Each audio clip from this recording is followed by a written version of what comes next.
కల్కి మూవీ ట్రైలర్లో మీరు గమనించిన 5 విషయాలు అయితే ఈ వీడియోలో చెప్పబోతున్నాను. ఫస్ట్ వచ్చి మనకి కల్కి ట్రైలర్లో చూసుకున్నట్లయితే దీపిక పదుకొనే అంటే క్యారెక్టర్ పేరు వచ్చి పద్మ. అయితే ఈమె ఇందులో గర్భిణిగా అయితే కనిపించింది, గర్భవతిగా. అయితే ఇందులో చాలామంది అనుకుంటున్నారు దీపిక పదుకొనే పుట్టబోయేదే ప్రభాస్, అదే కల్కి అనుకుంటున్నారు.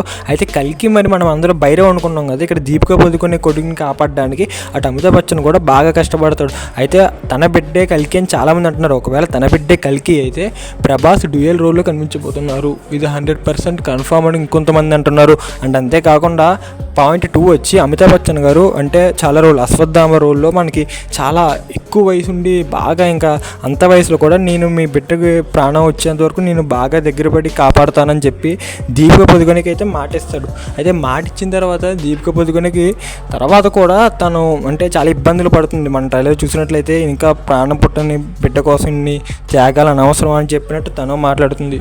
ఇదంతా మరి ఎంతవరకు ఒకవేళ కల్కి తనే అయితే తన బిడ్డ అయితే ఇటు ఇద్దరు ప్రభాస్ ఉండబోతున్నారా అంటే మనకి బాహుబలి సైడ్లో అలా ఉండబోతుందా? డ్యూయల్ రోల్ అయితే చాలా కష్టంగా ఉండబోతుంది.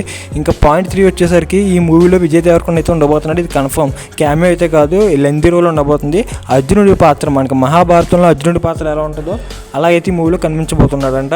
అండ్ అంతేకాకుండా అర్జున్ రెడ్డి ఇలా ఈ క్యామియో చూసిన వాళ్ళందరూ ఇటు పాండవుల టైపు విజయ్ దేవరకొండ ఎక్కువ మంచి మూవీ దొరికిందంటే అది కల్కిలోనే. అందులోని లెంతీ రోల్ అంటే సింపుల్గా చెప్పాలంటే ఇది ఒక మన మల్టీ స్టారర్ మూవీ అనే చెప్పాలి. చాలామంది స్టార్స్ ఉన్నారు ఇందులో. దిశా పటాని కానీ, రాజేంద్ర ప్రసాద్ కానీ, బ్రహ్మానందం కానీ, శోభన కానీ, మృణాల్ శెట్టి ఇంకా వీళ్ళందరూ ఉన్నట్టు కొన్ని టాక్ అయితే వినిపిస్తుంది. డల్కర్ సల్మాన్ వీళ్ళందరూ మరి ఇంకా తెలియాల్సి ఉంది. విజయ్ దేవరకొండ అయితే almost confirmed. Vijay Deverakonda almost తన ఇన్స్టాగ్రామ్ హ్యాండిల్లోనే మ్యాక్సిమం చెప్పేశాడు. ఇంకా పాయింట్ 4 వచ్చేసరికి ఇందులో మనకి ఈ మూవీలో కల్కిలో వచ్చేసరికి ఎక్కువ విలన్గా మనకి ఎండ్లో అంటే క్లైమాక్స్లో కల్కి పార్ట్ 1 క్లైమాక్స్లో అయితే కమల్ హాసన్ గారు కనిపించబోతున్నారు. ఇది 100% కన్ఫర్మ్. పార్ట్ 1 ఎండింగ్లోనే కనిపిస్తారు. స్టార్టింగ్ నుంచి అయితే మనకి ఒక స్టార్టింగ్ చూపించారు కదా, ఒక బెంగాలీ యాక్టర్ తనైతే కనిపించబోతుంది. అతని పేరు వచ్చి మూవీలో యాష్.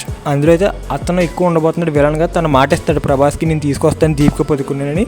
ఆ తర్వాత వీళ్ళిద్దరి మధ్య యుద్ధంలో అశ్వత్థామకి భైరుడికి మధ్య జరిగిన యుద్ధంలో ఏం జరిగింది అన్నది మూవీ స్టోరీ. మ్యాక్సిమం కన్ఫర్మ్ అయిపోయినట్టే. మరి చూడాలి తర్వాత కల్కి ట్రైలర్ మీకు ఎలా అనిపించిందో కింద కామెంట్ చేసేయండి.